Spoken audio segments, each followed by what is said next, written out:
Captain Sarah Martinez had always dreamed of serving her country. Growing up in a small Texas town, she watched her father polish his military boots every Sunday morning, telling stories of brotherhood and honor that filled her young heart with purpose. When she graduated from the Naval Academy at 22, her parents beamed with pride as she received her commission as a Marine officer. Sarah was different from most officers. She didn't lead from behind a desk or bark orders from a safe distance. She walked alongside her Marines, sharing their meals, their jokes, and their fears. Her unit, the 2nd Battalion, 3rd Marines, stationed at Camp Pendleton, knew they could count on her. She remembered every Marine's birthday, knew their families' names, and never asked them to do something she wouldn't do herself. The call came on a Tuesday morning in March. Intelligence had identified a high-value target in a remote village in Afghanistan. The mission was clear: capture or neutralize the terrorist leader who had been coordinating attacks on civilian populations. Sarah's unit was chosen for the operation because of their exceptional track record and tight-knit teamwork. As Sarah briefed her Marines, she looked into each of their faces. There was Rodriguez, barely 19, who sent half his paycheck home to his sick mother. Thompson, the joker of the group, who could make anyone laugh even in the darkest moments. Williams, the quiet one who carried pictures of his newborn daughter everywhere. These weren't just soldiers to Sarah. They were her family. The preparation took 3 days. They studied satellite images, practiced the assault countless times, and checked their equipment over and over. Sarah knew that attention to detail could mean the difference between coming home and not coming home at all. She spent the evening before deployment writing letters to each Marine's family, something she did before every dangerous mission, just in case. On the night before they shipped out, Sarah sat outside her quarters looking at the stars. She thought about her father's words. Leadership isn't about being the toughest or the smartest. Sarah, it's about caring more about your people than you care about yourself. She had never understood those words more clearly than she did that night, knowing that tomorrow she would lead 50 Marines into harm's way. The helicopters touched down in the Afghan mountains just before dawn. The air was thin and cold, and the landscape looked like another planet with its rocky terrain and scattered villages. Sarah's Marines moved like shadows, their training evident in every step. They had rehearsed this operation so many times that each man knew exactly what to do without being told. The target building was a compound surrounded by high walls, situated in a valley between 2 ridgelines.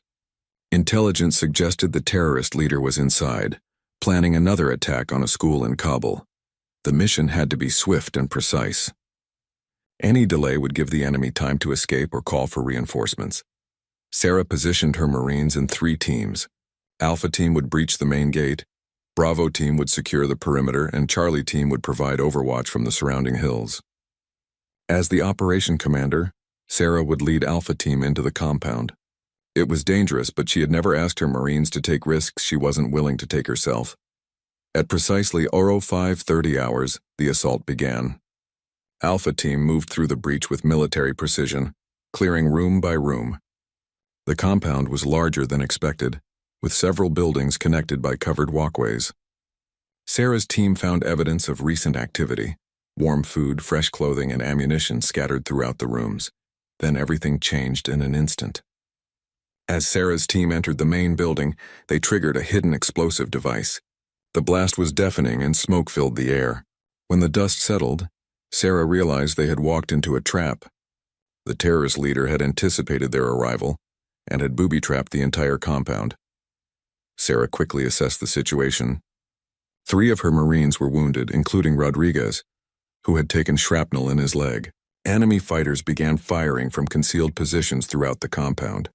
What was supposed to be a quick capture mission had become a desperate fight for survival. Sarah grabbed her radio and called for immediate medical evacuation while returning fire at the enemy positions. The firefight intensified as more enemy reinforcements arrived. Sarah and her Marines found themselves pinned down in a courtyard with limited cover. Ammunition was running low, and the nearest friendly forces were 20 minutes away. Sarah knew she had to make a decision that would determine whether her Marines made it home alive. Sarah looked at her wounded Marines and made a decision that would define her legacy. The enemy had positioned themselves in a building that overlooked the courtyard where her team was trapped. From that position, they could pick off her Marines one by one. The only way to neutralize the threat was to assault that building directly.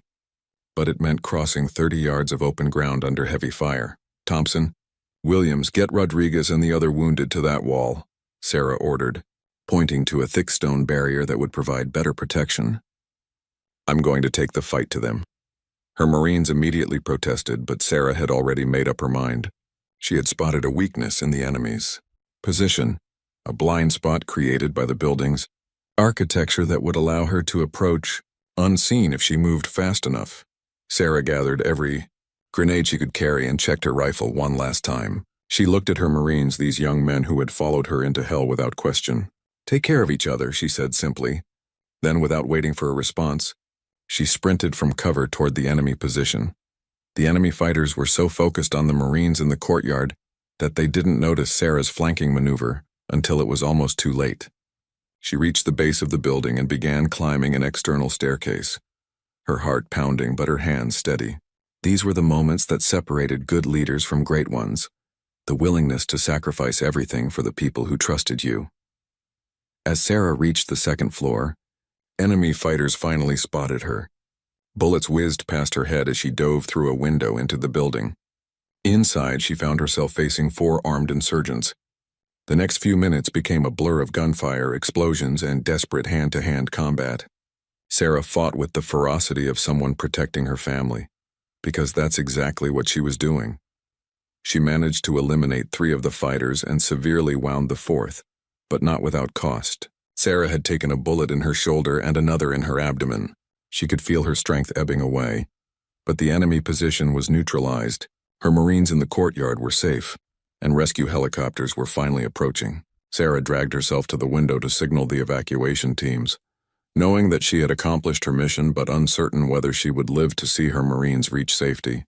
The medical evacuation helicopter arrived just as Sarah collapsed from blood loss. Her Marines had secured the landing zone and were frantically calling for her over the radio. When they finally reached the building where she had made her heroic stand, they found her unconscious but alive, surrounded by the evidence of her incredible courage. Rodriguez, despite his own wounds, refused to leave Sarah's side during the helicopter ride to the field hospital. "She saved all of us," he kept repeating to the medics. "She saved all of us." The other Marines sat in stunned silence, processing what their captain had done. They had always known Sarah was special, but what they had witnessed that day transcended anything they had imagined possible.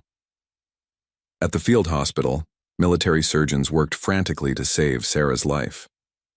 The bullet wounds were severe, and she had lost a dangerous amount of blood. For 18 hours, her condition remained critical. Her Marines waited outside the medical tent, refusing to leave despite orders to rest and recover from their own injuries. They took turns keeping vigil, sharing stories about their captain and praying for her recovery. Word of Sarah's heroic actions spread quickly through the military community. The mission debrief revealed the full scope of what she had accomplished. Not only had she saved her entire unit from certain death, but her assault on the enemy position had also led to the capture of valuable intelligence that would prevent future attacks on civilian targets. The terrorist leader they had been hunting was found among the dead in the building Sarah had single-handedly cleared. On the 3rd day, Sarah briefly regained consciousness. Her first words were not about her pain or her condition, but about her Marines. "Are they safe? Are my Marines okay?" When Rodriguez leaned over her bed and assured her that everyone had made it out alive because of her actions, tears rolled down Sarah's face. She had kept her promise to bring them home, but Sarah's condition continued to deteriorate despite the medical team's best efforts. The combination of blood loss, infection, and trauma was too much for her body to overcome. As her vital signs weakened, the doctors called her family and commanding officers. Her Marines refused to leave the hospital, maintaining their vigil with the dedication that Sarah had inspired in them throughout their service together. Captain Sarah Martinez died on a Thursday morning, surrounded by the Marines she had given her life to protect.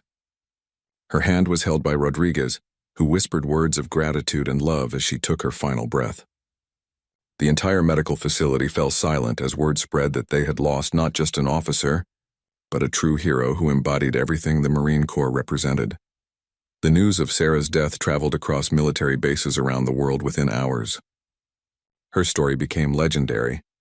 The captain who charged alone into enemy fire to save her Marines, who chose certain death over the possibility of losing even one of the soldiers under her command. In mess halls and barracks, Marines shared the story of Sarah Martinez with pride and reverence, knowing that her example would inspire generations of warriors to come. Sarah's body was prepared for the journey home with the highest honors. Her uniform was pressed to perfection, her ribbons and medals arranged with meticulous care. The Marines she had saved took turns standing guard over her casket, a final gesture of respect for the woman who had considered their lives more valuable than her own. Each man struggled with survivor's guilt, wondering why they were alive when their heroic captain was not. The flight home was the longest journey Rodriguez, Thompson, Williams, and the other survivors had ever taken. They accompanied Sarah's casket back to Dover Air Force Base, where her parents waited with tears in their eyes and pride in their hearts. Her father, the old soldier who had taught her about honor and duty, stood at attention as his daughter's flag-draped casket was carried from the plane. At Camp Pendleton, the entire Marine base prepared for Sarah's funeral. Word had spread throughout the military community, and Marines from across the country requested permission to attend the service. Officers who had never met Sarah personally felt compelled to pay their respects to a fellow Marine who had lived and died according to the highest ideals of their service. The base chaplain worked with Sarah's family and her Marines to plan a ceremony worthy of her sacrifice. They decided to hold the service at the base chapel, followed by burial at Arlington National Cemetery, where Sarah would rest among America's greatest heroes. What none of them anticipated was the massive outpouring of respect and gratitude that would transform Sarah's funeral into one of the most moving military ceremonies in recent memory. On the morning of Sarah's funeral, something extraordinary happened at Camp Pendleton. As the ceremony was set to begin, Marines began arriving in numbers nobody had expected. They came from bases across California, from Nevada, from Arizona, and beyond. Active duty Marines, reservists, and retired veterans all felt compelled to honor Captain Sarah Martinez. What started as a standard military funeral became something unprecedented. By the time the service began, over 500 Marines had gathered at the chapel. They stood in perfect formation, their dress blue uniforms creating a sea of honor and respect. Many had driven through the night to be there. Others had taken emergency leave. Some had not worn their dress blues in years, but felt called to honor a fellow Marine who had embodied everything they believed in. The chaplain's voice carried across the silent assembly as he spoke about Sarah's life and sacrifice. He talked about her childhood dreams of service, her dedication to her Marines, and her final act of heroism. Rodriguez, Thompson, and Williams each spoke about their captain, their voices breaking as they described the woman who had saved their lives and the lives of dozens of other Marines. When the time came for the final salute, something magical happened. Without any command or coordination, all 500 Marines came to attention as one. The sound of their synchronized movement was like thunder rolling across the base. As the honor guard presented Sarah's flag to her parents, 500 white-gloved hands rose in perfect unison, holding their salute until the ceremony concluded. Sarah's father later said that seeing 500 Marines stand in honor of his daughter was the most beautiful and heartbreaking sight he had ever witnessed. These warriors, trained to be tough and emotionless, stood with tears streaming down their faces as they paid tribute to a leader who had shown them what true courage looked like. The story of Sarah's funeral spread far beyond the military community. News outlets picked up the story of the captain who died protecting her Marines and the 500 Marines who stood tall to honor her memory. Her example inspired countless young Americans to consider military service, and her story became required reading at military academies across the country. Today, a memorial stands at Camp Pendleton bearing Sarah's name and the names of the Marines she saved. Every year on the anniversary of her death, Marines gather there to remember Captain Sarah Martinez, the officer who proved that true leadership means being willing to give everything for the people who trust you to bring them home. Her legacy lives on in every Marine who chooses courage over comfort, service over self, and love of country over love of life.